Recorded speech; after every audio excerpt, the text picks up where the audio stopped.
అంటే జర్నలిజానికి సామాజిక బాధ్యత ఉంది అనేది చేస్తూ రేవంత్ అన్నకు ఒక రిక్వెస్ట్ ఏం చేస్తున్నా అంటే మీరు ఎవరు జర్నలిస్టు కారనే విషయంలో మీరు ఏలు పెట్టకండి.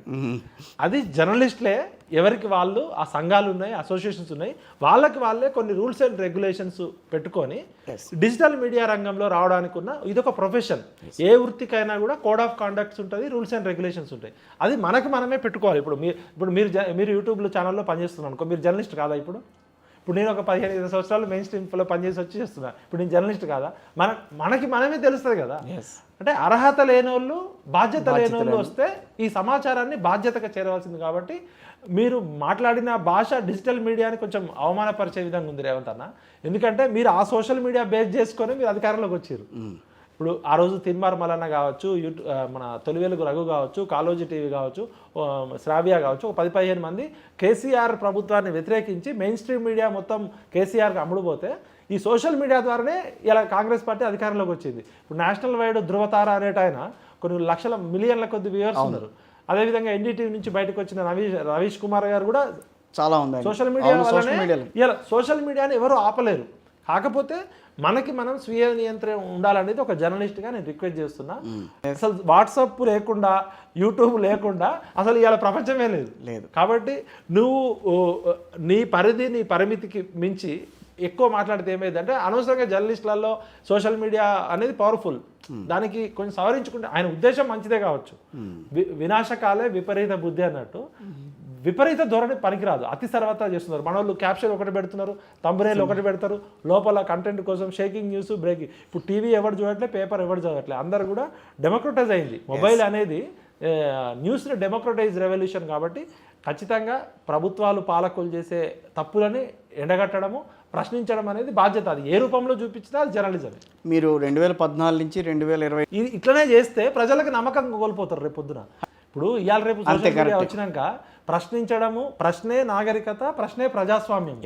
ఇవాళ ఎవరు ఆపలేరు. సోషల్ మీడియా, డిజిటల్ మీడియాని ఆపే శక్తి ప్రపంచంలో ఎవరికి లేదు. ఒక్కరోజు యూట్యూబ్లో అప్లోడ్ అయ్యే వీడియోల కంటెంట్ ఒక మనిషి చూడాలంటే 80 సంవత్సరాలు పడుతుందట. యూట్యూబ్ కూడా కంట్రోల్ చేయలేదు యూట్యూబ్ కంటెంట్ని. ఈవెన్ గూగుల్ చేయాలనుకున్నా కూడా చేయలేదు. ఎందుకంటే అంత సోషల్ మీడియా కన్జంప్షన్ అనేది అంత అయింది. ఇప్పుడు యూట్యూబ్లు, యూట్యూబ్లు అంటున్నారు కదా. మీరు జర్నలిస్టే, నేను జర్నలిస్టే. నేను బీసీజే, ఎంసీజే, ఎంఫిల్, పిహెచ్డి చదువుకున్న, కోటి ఉమెన్స్ కాలేజ్లో అసిస్టెంట్ ప్రొఫెసర్గా పనిచేసిన. మాకు బేసిక్ జర్నలిజంలో ఒక ప్రశ్న అడిగారు, వార్త అంటే ఏమిటి అని.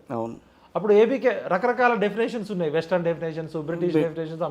అప్పుడు ఏబీకే ప్రసాద్ గారు మాకు గెస్ట్ లెక్చర్గా వచ్చినప్పుడు ప్రజలకు పనికి వచ్చేది వార్త, ప్రజల జీవితాలకి మార్పును తీసుకొచ్చేది వార్త, ప్రజల జీవితాన్ని పెంచేది వార్త.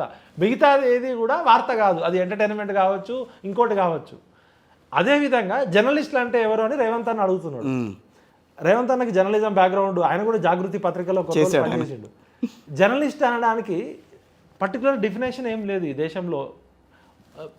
వాక్ స్వాతంత్ర హక్కు 19(1)A ఆర్టికల్ ఏ విధంగా అయితే రాజ్యాంగం కామన్ మ్యాన్ కల్పించిందో, జర్నలిస్టులకు కూడా స్వేచ్ఛగా సమాచారాన్ని చేరవేసే హక్కు ఉంది. అయితే విచ్చలవిడితనం ఉండకూడదు ఏ రంగంలో అయినా. ఇప్పుడు జర్నలిజం అనేది ఒక వృత్తి.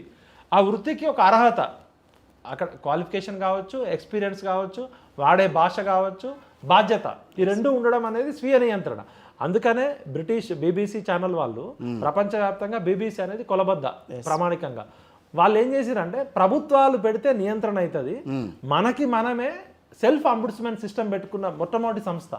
అంటే ఏ భాష వాడాలి, ఏ విజువల్స్ చూపించాలి, ఏ వార్తను ఎట్లా ప్రజెంట్ చేయాలి, జర్నలిజం పరిధి ఏంటి అనేది BBC వాళ్ళు ఒక స్టాండర్డ్ గైడ్లైన్ ఎప్పటి నుంచో పెట్టారు. దాన్ని బేస్ చేసుకునే బ్రాడ్కాస్టింగ్ కౌన్సిల్ గైడ్లైన్స్ ఉన్నాయి, press council of India guidelines ఉన్నాయి.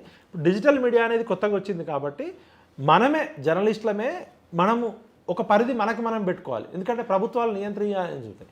నామ్ చామ్స్కీ అనేట ఆయన ఏం చెప్పిందంటే, సమాచార సాధనాలు ఏవైనా కావచ్చు, అవి రేడియో కావచ్చు, పేపర్ కావచ్చు, టీవీ కావచ్చు, మొబైల్ కావచ్చు, వాట్సాప్ కావచ్చు, ఏవైనా ప్రజలకి సమాచారం చేరవేసేటప్పుడు బాధ్యతగా ఉండాలి, సామాజిక బాధ్యత ఉండాలని చెప్పాడు.